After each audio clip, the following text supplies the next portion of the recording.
Хөрхөн охид trap сонсон Trap сонсон trap донсон Түүний сонсдог хөгжим дур булаан Даалж дуулан дур булаа мууруулаа I'm a young trap nigga Young trap nigga And you both don't know not to say Sick, yeah Trap, I'm dead serious What's up, people? Adam Hunter here, giving you awesome podcasts here or over at the Rockfin. Thanks for supporting me, ROKFIN. If you do and you like this podcast, make sure you give it a shout out on Twitter and Instagram. Tell everyone how much you like it. We got a great podcast today. We got Shane Burgos, just coming off a huge win over Cub Swanson. He's 13-0.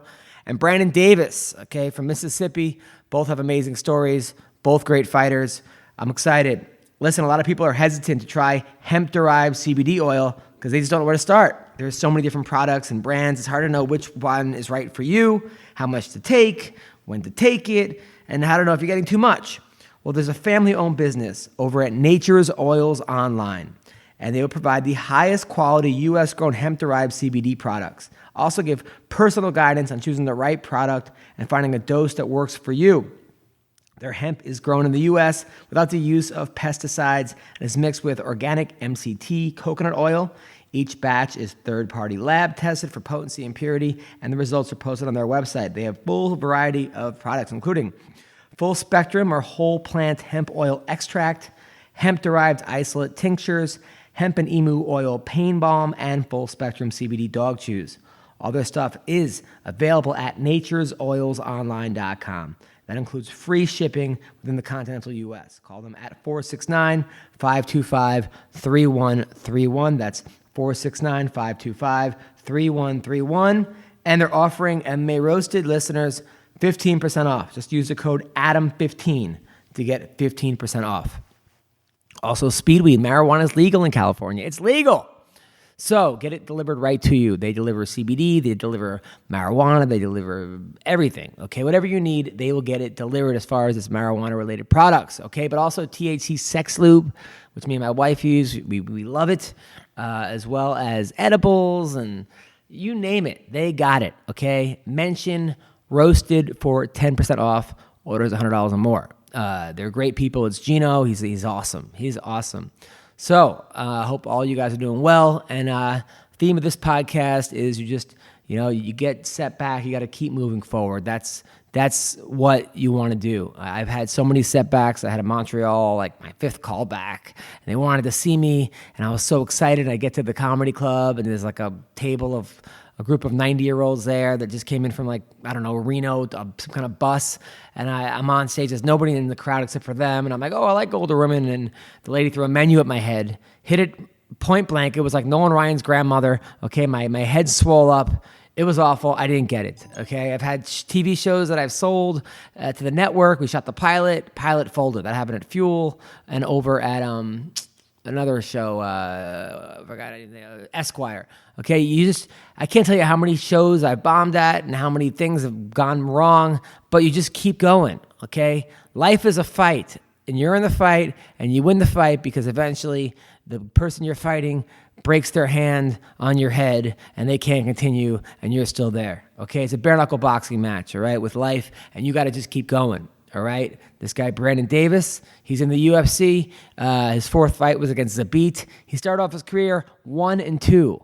1-2. Now he's in the UFC. All right. Shane Burgos got knocked out by Calvin Kattar. You know what? He came back. He just beat Cub Swanson.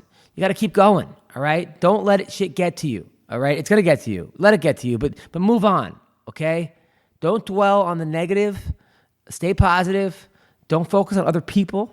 Okay, I know that's hard, but horse races have blinders for a reason, okay? And stop texting me about Brendan Schaub's comedy. I don't care. Good for him, all right? Good for all these people, okay? I'm in my lane, and my head's down, and I'm moving forward, and I'm going to keep getting better.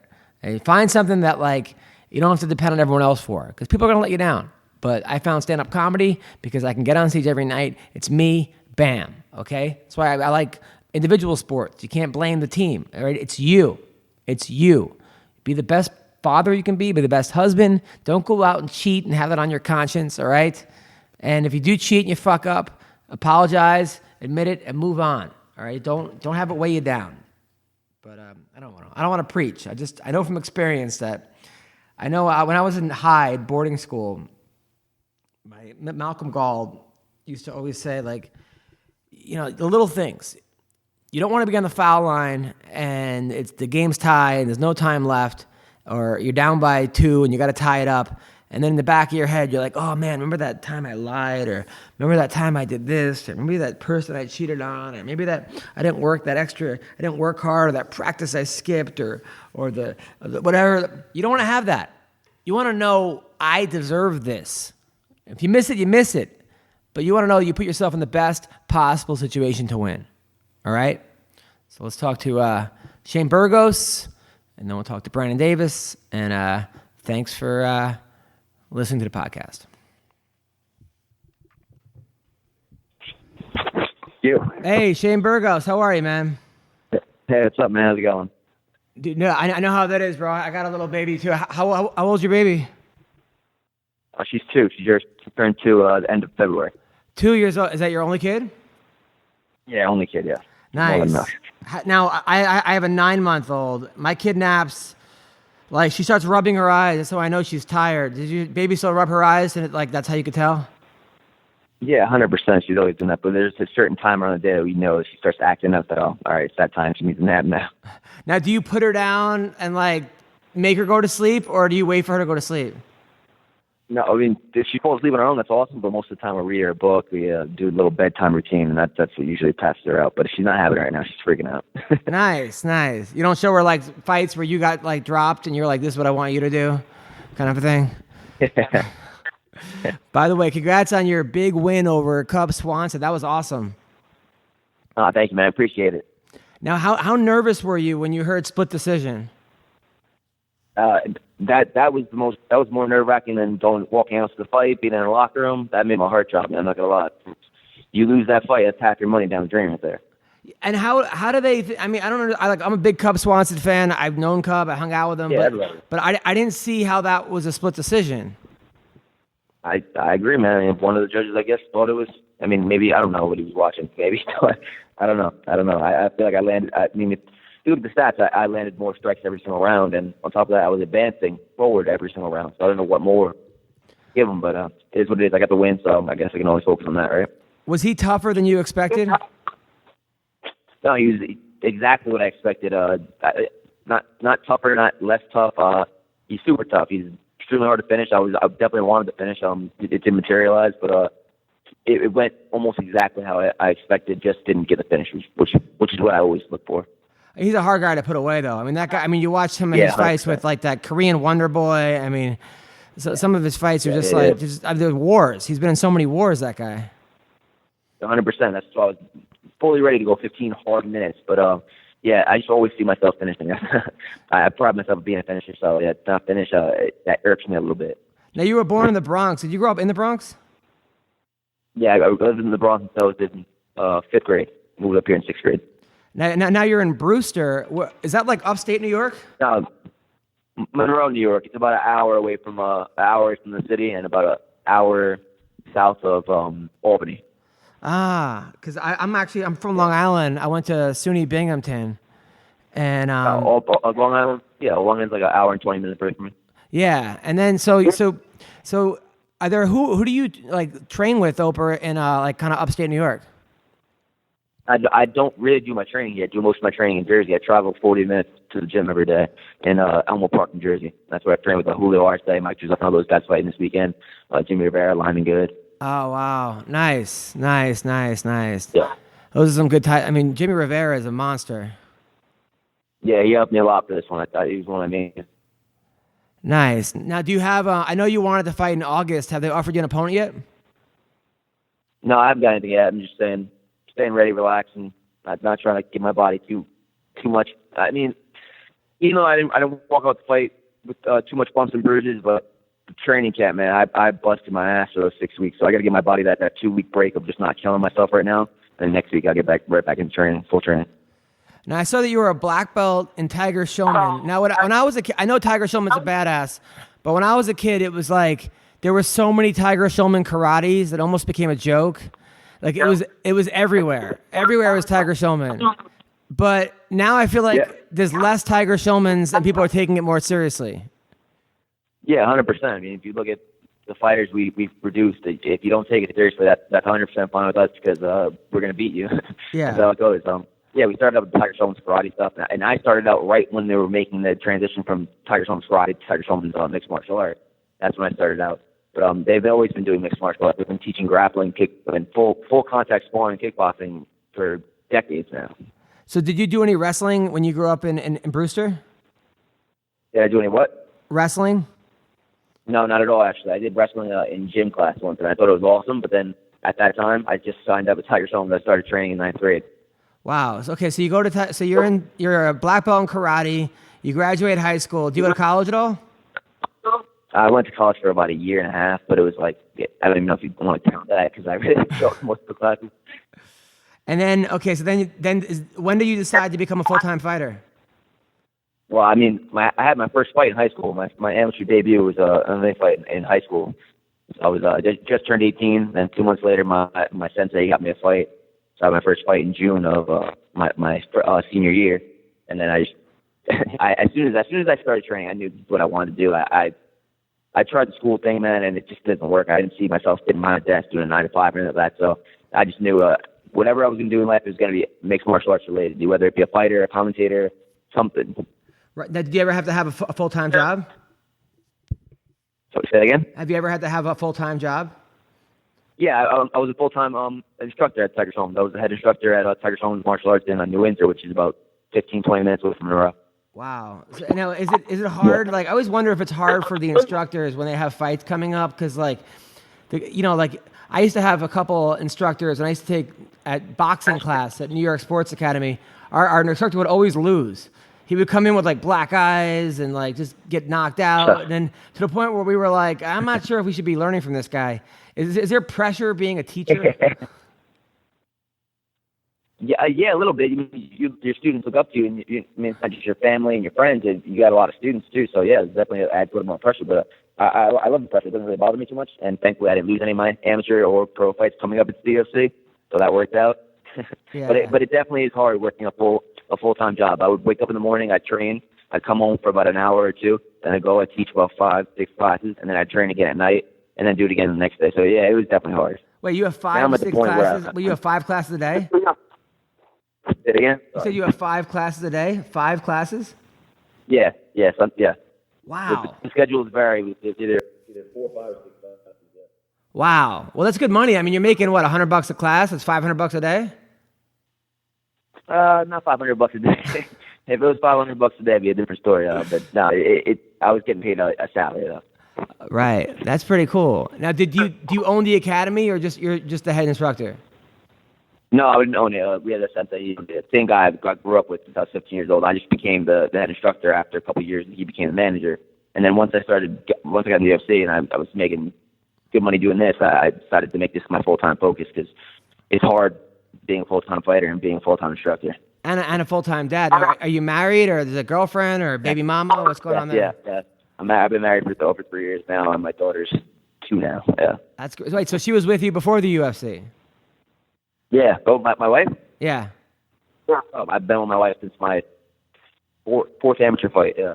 Wow. Good. See, you don't want to have a girl now that you don't know if she just is. They know because she's but you have her back then when she thought you might still be a big loser, and she's still with you. Oh, exactly. She knew me when I was broke. I mean, I've taken her out to dates and not been able to eat myself because I was that broke. So yeah, she's been with me since I had nothing. Wow. So you go on a date with her, you feed her, and you just sit there like an asshole? Yeah, I remember this one date specifically. I went to this salad place that she liked, and I was like, we go to there, sit down. She's like, "You're not gonna get anything?" I'm like, "No, I'm good." Oh my God. Sure? I think it's fine. So she finished it. She pretends to be stuffed up her salad. I'm like, "You're not gonna finish it?" And she said, "No, I'm so stuffed. You want to finish it?" I'm like, "All right, if you're not gonna finish it, I'm gonna finish it." She a couple of years later, she told me, she's like, "I knew that you just didn't you didn't have money to pay for it, so that's why I let you finish the rest of it." So that was cool. That's something I'll always remember. There you go. That's a beautiful story. You're gonna tell your kids that story one day. Yeah, 100%. Yeah. Wow. And now, what did your parents think? You tell your parents I'm dropping out of college, become a full-time fighter. Now they've supported me. They knew as soon as I started, they saw the passion, because I mean I never had any kind of passion for anything in life other than this. Once I started this, they were like, all right, yeah, he really doesn't just like, he loves. And then once they saw that I had my first fight, and they saw me trying to go to school with it, and then they saw me have another fight and still trying to go to school, they're like, all right, you can make your own choice now. You're 19 years old at this point. How hard was it to deal with wrestling? I know like it's hard because you get all these college All-Americans and these Division I. I wrestled in high school, a little bit in college at Binghamton, and like, you know, when I got to college, I'm like, well, this is a whole different level, and that was D3. I mean, D1 is just brutal. For a guy with no wrestling background, is it hard to adapt? No, not at all. I feel like I think I have the highest takedown defense in the UFC right now in my division, and I pride myself in having good takedown defense. I really enjoy wrestling. I love wrestling. If you look at my brother, one of my brothers, wrestler, one of my younger brothers, he's graduating high school this year. So yeah, I actually wrestle with him a lot. I wrestle with a bunch of high school and college kids that are coming from D1 schools and stuff. So I do love wrestling. Wow. So what would you say to a kid who with like no wrestling background, a karate guy or a Muay Thai guy that wants to get into MMA, but just doesn't want to deal with wrestling in the beginning? What would your advice be to that guy? You can't not. You have to wrestle. There's no way around it. You have to wrestle. You can't be like, oh, I'll just get a good guard and just submit everybody off my back. It's not how it works. This is a new age where if you're weak in one area, you're going to get exploited. There's no way you're going to be successful if you have any one glaring hole in your game. Now, especially wrestling. Wrestling, I feel like, is the biggest. Now, most of the guys you fought, I happen to like. Cub Swanson, Charles Rosa. Has there ever been anyone that you didn't like that you fought? I can't say that. Maybe Pepe, the guy, the Brazilian guy, Pepe. I didn't even. I was a fan of his before, and then we got to the lands. Or not even. We were at the hotel, and he kept grilling me, like just staring at me, like he wanted to fight me right there. And I was like, dude, what are you doing? Like, I'm supposed to be scared of you or something? And then we get to the lands, and he gets in my face, and he's talking all this smack. I find it hilarious, but it pumped me up. I really wanted to smash him. And we get backstage, and it's just me and him sitting behind there waiting to see the doctor. He's like so quiet, won't even make eye contact with me. I'm like, oh, he's doing this with the cameras. So I really wanted to whoop his ass. So I was happy with that one. But other than that, no, I had no problem with anybody else. Now, do you know what he's saying to you? The guy's speaking Portuguese. No, he was speaking English. He was like, don't run tomorrow, don't run. Oh God.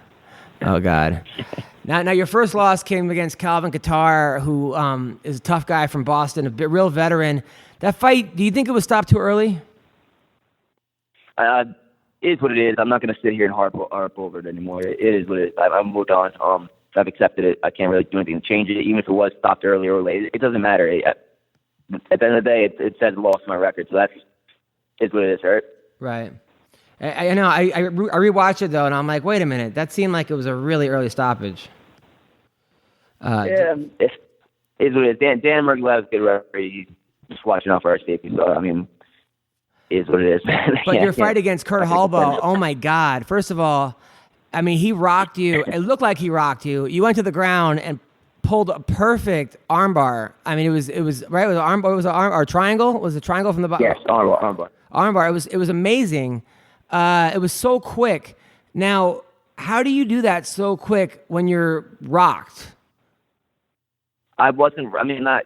I feel like I sound like a broken record saying this. I don't want to sound like I'm trying to take anything away from him. But when he hit me, he called me clean 100%. But my was 100% clear-headed. I remember what he hit me with. I remember it being a left hook. I remember him. I knew once my butt hit the ground, he was going to rush in at me. I said, all right, here we go. So I got on my butt, and I knew he was going to posture up a strike. So obviously, he's not going to try to grapple at a time like that. So he postured up a strike. I secured one arm, swung the leg over the head, and I was just throwing the arm bar up just to maybe make a scramble. Because I do that. I do throw that up a lot in training just to make a scramble. If I get it, cool. But most of the times I'll just use it to get a scramble, get back up to my feet. Once I knocked his arm out completely, I was like, oh shit, this is tight. I'm taking this home.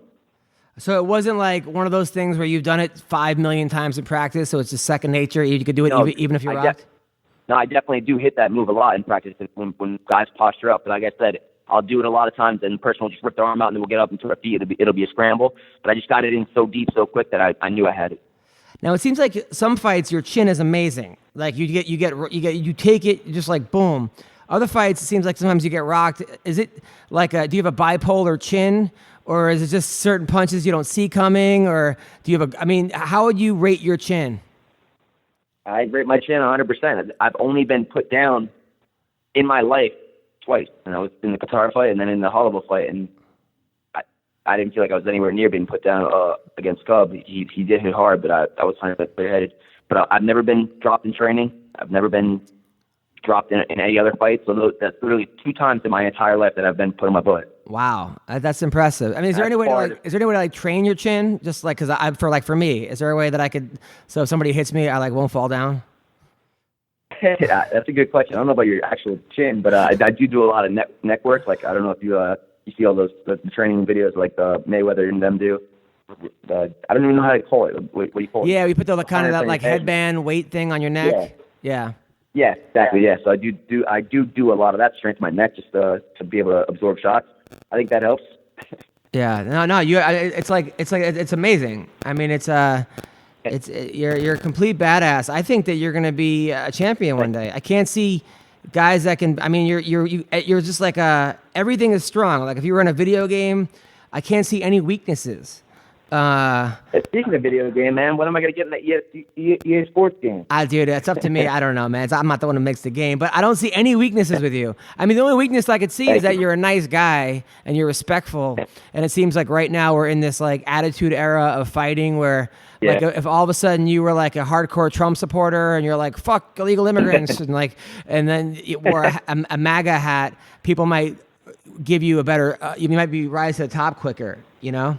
So. Yeah, you're probably right, but I can't do that. I mean, I got to stay true. I got it tattooed on my wrist. I got to stay true to myself. I can't.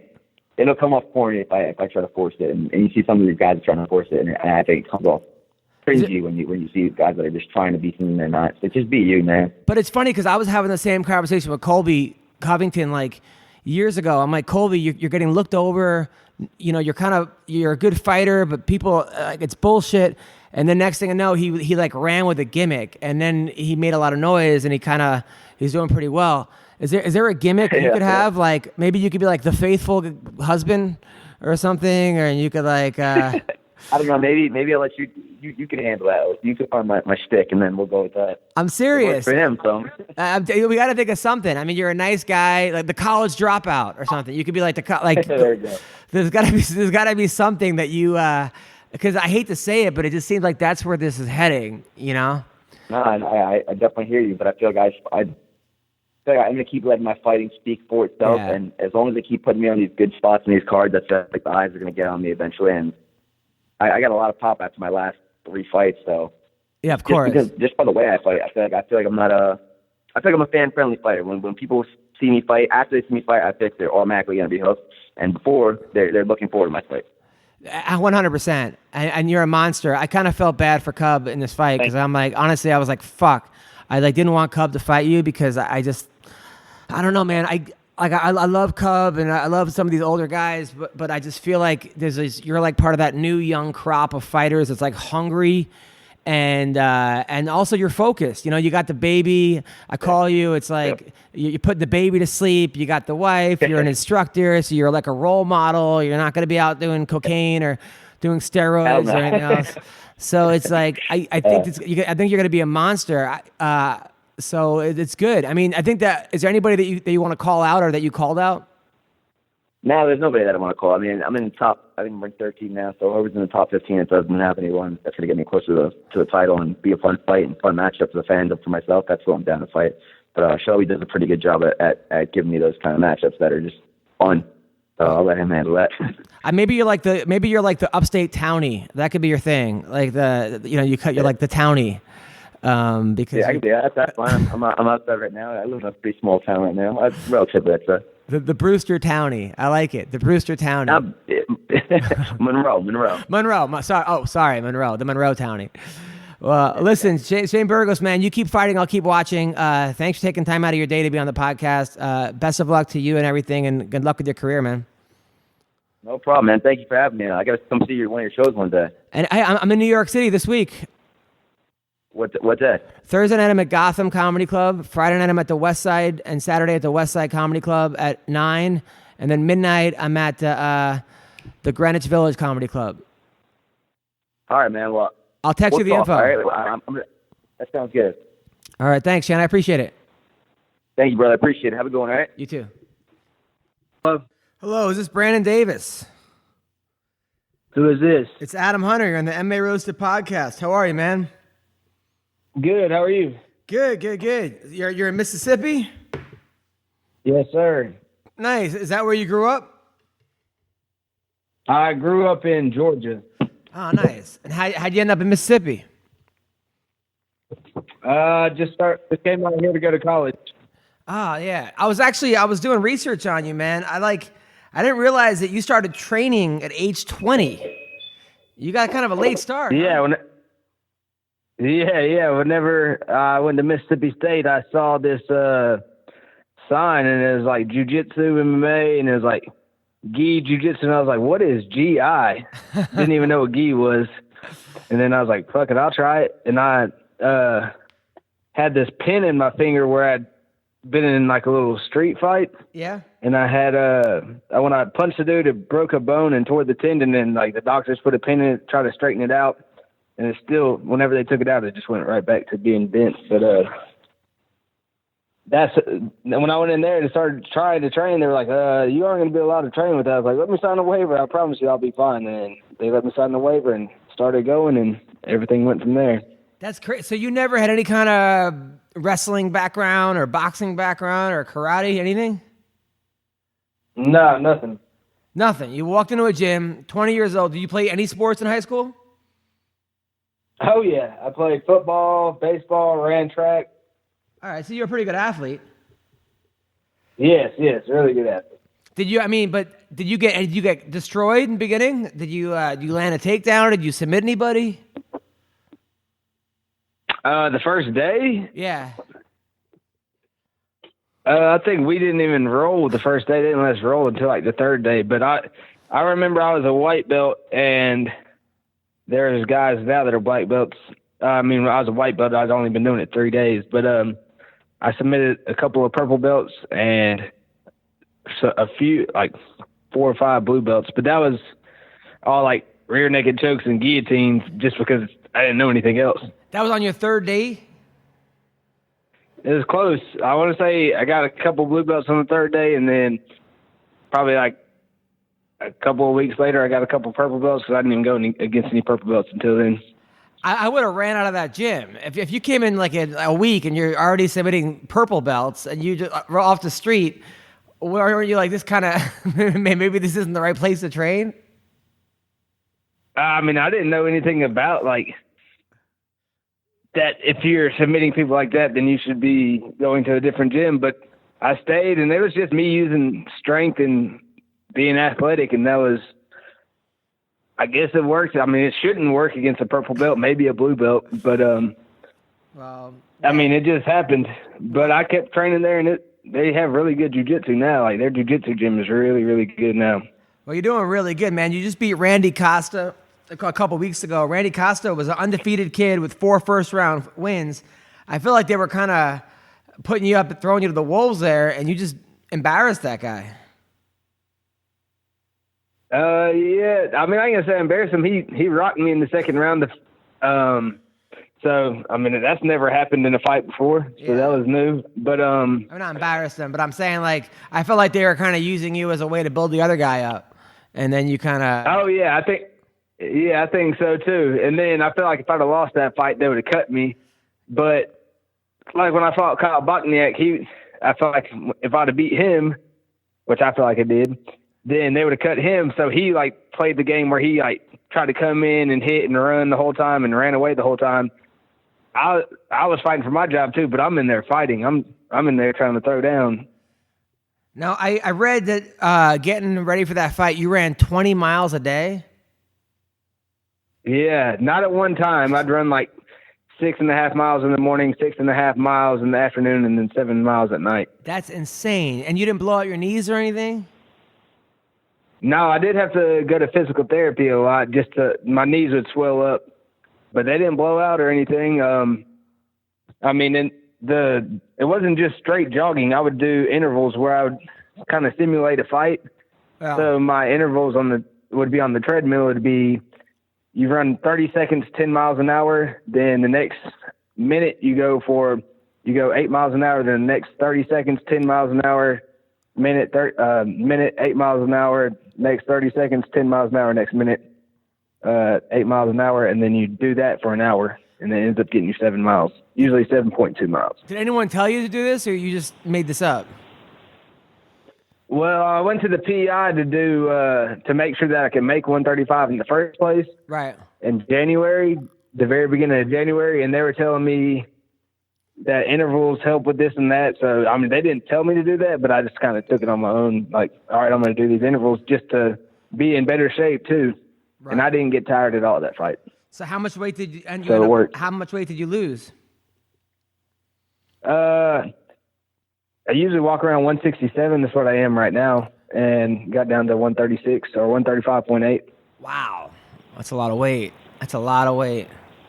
That's good though, man. But They gave me a diet and everything, and I followed that thing super strict.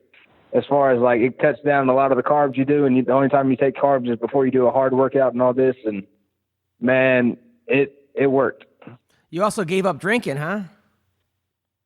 Yeah, I mean, I drink now, but if I hear anything about a fight, then I'll kind of cut that out. Now, for sure. Now, one of your teammates, Jason Knight, had a bare knuckle boxing event. Did you go to that? Oh yeah, I had to corner Chase Sherman on that same card. Wow, how insane was that? Man, it was crazy. I personally thought Jason won. I thought he won the first. He had 2 knockdowns in that round. And then I thought he won the 4th and the 5th. Those were clearly his. I thought the 2nd and the 3rd were definitely Artem's. Those weren't close at all either. Yeah. But, I mean, they want Artem and Paulie to fight, so they had to make Artem win. Yeah, but you said he lost 4 teeth during that fight? Oh, I thought it was 4 teeth. He ended up telling me it was only 1 and some fractures and some others. Oh, my God. I mean, that's just... Wow, that's crazy. I mean, do they cover your dental bare knuckle boxing if you lose 4 teeth during a fight? Or 2 teeth? I have no idea. I didn't even ask him. I actually talked to him 2 nights ago. I haven't even asked him like what they do as far as insurance wise, because I know he had 9 cuts after the fight that stitched Duran or whatever. Yeah. He was telling me that he had 9 cuts. He's never had a guy that had that many cuts that were that big. And so I don't know how they do that medically wise, what they cover. Damn. Now, I also saw that you're a regional manager at a pulmonary company. What is that? Oh, I was a regional manager for a pulmonary company. So, like, pulmonary is like breathing. So I would go between clinics. I used to do this. This is before I moved down. So I lived in North Mississippi. Right when I got out of college, I got offered this job. And I took it. And after a year, they offered me the regional manager spot. So I'd go between clinics. Literally, I wouldn't even really work. I'd just drive between clinics, between North Mississippi, South Tennessee, South Mississippi, and everywhere, all through Mississippi. And I would just make sure everybody's doing right. And what we do is we'd test people to make sure that they're breathing correctly after they've been smoking all their life or they had anything like that. So COPD or anything like that. So I did that, and then I quit that job. My buddy, I just beat Thomas Vasquez. He was 7-2 or 7-3. He had been fought in Bellator. The only fights he had ever lost was 2 fights in Bellator. And then my buddy's like, man, you need to move down here to the coast with me and Alan Belcher and Jason Knight and them. Jason's in the UFC. Alan used to be. He can get you in there. And I was like, no. And then finally, eventually I did. And I made it to the UFC 1 year after I moved down here. Well, it's pretty awesome. I mean, your whole story, you started training at 20. Within 4 months, you have a professional fight, which is insane. I mean, nobody's ready to fight in 4 months, but you did. You started off your career 1-2, and then you go on a 7-fight winning streak. That's pretty impressive, man. Yeah, I appreciate that. And man, every one of the decisions that are like 1 and 2, I should have been 2 and 1. One was in this guy's hometown. It is what it is. It's a loss, but I don't know. I feel like I've been cheated on a couple of decisions, but I had a good run after that, and I'm trying to get another good run going now. Try to make some money. Yeah. Try to move up in the ranks. Well, I mean, you're pretty awesome. I mean, they put you up against Zabit, your second UFC fight, who looks like he's going to be the world champion one day. That must have been. Was that really hard for you? I mean, was that the best guy you ever fought? The best guy. I think he was my fourth UFC fight, I think he is really good. I don't know if he's the best guy I ever fought. I would probably give that, as far as what they did best, would be Enrique Barzola. He never, which I guess if you're putting it in finishes, then yeah, it's a beat. But Enrique Barzola didn't finish me, but he can dominate it every single round. The beat, I won the first round, I feel. I mean, on the feet, he didn't have anything for me. On the ground, his wrestling was better than mine. I still don't feel his jiu-jitsu was better than mine, even though he submitted me. That was a wrestling move that he submitted me with. But like I said, I'm not a wrestler, so I'm working on my wrestling a lot now, though, ever since then. Yeah, well, I mean, you're learning on the job. Well, I mean, but when you're training for a guy like that, because, I mean, I could only imagine you're looking at this guy as a beat, and what he's doing to people, and he's from Dagestan, he's got these weird submissions, he's a Sambo champion, and that. Are you nervous? Are you do you feel like you're overmatched, or do you just, I mean, obviously you don't want to go in there thinking you're going to lose, but what's it like training for, like, I imagine it's kind of like when you're fighting Khabib. What's it like going into a fight like that? Well, there really was no training for him because I took the fight on like 10 days notice. Before I had that fight, I hadn't been able to train at all. I had 3 bulging discs in my back. So I had to go to this clinic where you lay on this table and they strap your feet into these little straps. And then you you're laying flat, you have to hold onto this bar above you. And then it stretches you out so it decompresses your back so that so that those discs slide back into instead of getting pinched out. And then, so I wasn't really training at all. I could barely bend over. But then they told me about the fight, and I took it anyways, and wasn't expecting to get it. But he throws a bunch of flashy stuff. He doesn't throw a bunch of your basics like jabs and all this that you have to worry about. And then he throws a bunch of flashy stuff. So if you know how to stop that, I knew he liked to throw spinning back kicks and spinning back fists and everything. So if I circle to the side that he's going to spin to, it takes all of that away. So that's why he wasn't able to throw any of that stuff on me during the fight. And from there, I just calf kick him, and he didn't like that. That's why he started switching stance. And then second round, I told DC and them in the room the day before whenever they were interviewing me, that said he's going to try to take me down after the first round when he sees that he can't beat me on the feet. And that's what he did, and he ended up getting the submission. So that was good on him. You do what you got to do to win. Got it. Now, do you have a girlfriend? He looked really good against Jeremy Stevens, though. Oh, he looked good against everybody. I mean, the first time I saw him fight was in China, and I was like, "This dude's gonna be." Was that where did you fight him? I fought him in Dallas, but I tried to get his first fight in the UFC. An opponent backed out, and I tried to get it, and they didn't give it to me. Yeah, first I saw him fight. I think it was Vince Morales. I thought it was somewhere in China. I saw him fight, and I was like, "This dude is next level." This is like out of a video game or something.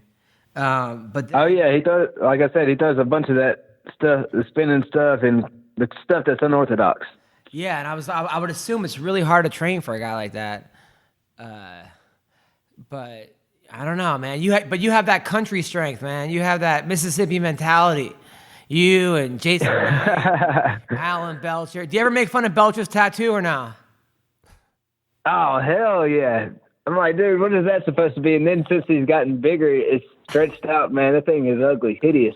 I make fun of that all the time. I mean, I don't know. Is it Chaz Bono? Like, what is going on with his arm? It looks like it's like Johnny Cash meets Elvis, meets Fred Flintstone.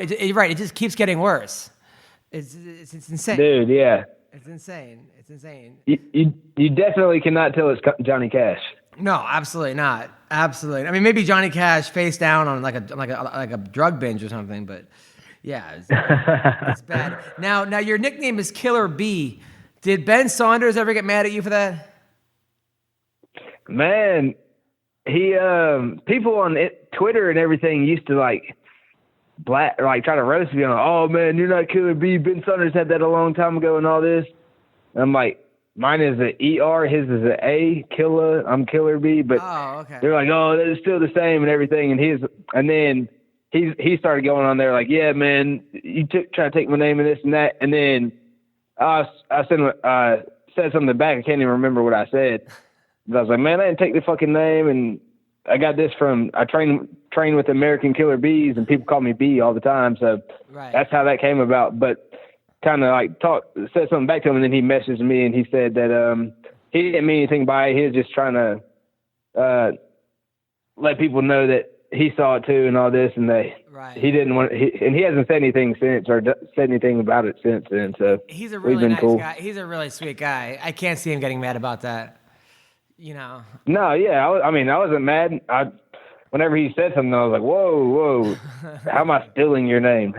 Of course. So who do you want to fight next? Of course, Sean O'Malley, but he's got to fight. That's the one that I tried to call out. Right. I've been asking for Brian Kelleher, but I heard he's Smoka. What's his name? Louis Smoka? Yes, I'll take that fight. Yeah, Louis. That'd be a fun one. Yeah, that'd be a good fight. Louis he's great. He's like you. He just stands in the pocket and trades. So that'd be a good fight. Yeah, that's what I enjoy. Oh yeah. I like it. So where can people find you? On Twitter and Instagram, it's at Brandon Davis UFC. I have a Facebook fan page, Brandon Killer B Davis, but I don't really get on there that much. Nice. Well, thanks for taking the time to be on the podcast, my friend. Man, thank you for having me on here. By the way, so do you have a girlfriend? You married? What's going on? I have a fiance. We get married July 7th, so we're working on the wedding now. Nice. Where are you going to get married? It's about an hour and 15 minutes away from here in a college town called Hattiesburg. They got a really nice venue that she likes, so I said I'd do it. Nice. Is it, I know, I got married about 2 years ago. It was brutal, as far as inviting this person and not inviting that person, and we had to pay for it, and should we get a DJ or the band? And are you going through all that now? Oh, yeah. She literally has been on the phone all day, and I'm like, I'm supposed to go to Donald Cerrone's tomorrow to help him get ready for this fight, and she's like over here trying to talk to me about this. I'm like, yeah, get the liquor, get the beer, you can get the wine if you want it. She's talking to all these people and everything, and preachers and everything, so it's a hassle. It's a hassle. Just let it, just whatever she says, whatever she wants to say yes. It's like, don't even, there's really no point. Honestly. Depending on how much it costs. Yeah, there's no point. You got much bigger things to worry about. So listen, good luck. Oh yeah. Good luck, man. I'm a fan, and keep up the great work, brother. Thank you. All right, y'all take it easy. Take care. Okay, that was the MMA Roasted Podcast. Thanks for listening. Make sure you guys follow me at adamhunter.com. adamhunter.com. You can see my whole tour schedule. I know I got shows coming up everywhere. I got shows coming up in Nevada. I'm in, where am I? I'm in Ventura next week, Ventura Harbor Comedy Club. June, I'm in Calgary. I'm also in Laughlin in June, as well as Minnesota at the end of June at the House of Comedy. I'm in Las Vegas, International Fight Week. Also, July, I'm also in Off the Hook Comedy Club. And September, I am in, where am I? I think August, I'm in Little Rock, Arkansas. I got shows I'm all over the world, okay? I might even be in Mongolia. But check me out, adamhunter.com. Thanks for listening. Take care. Hurken åker trap sonsen Trap sonsen trap donsen Tuni sons du hukchum dur på land Där står den dur på la moro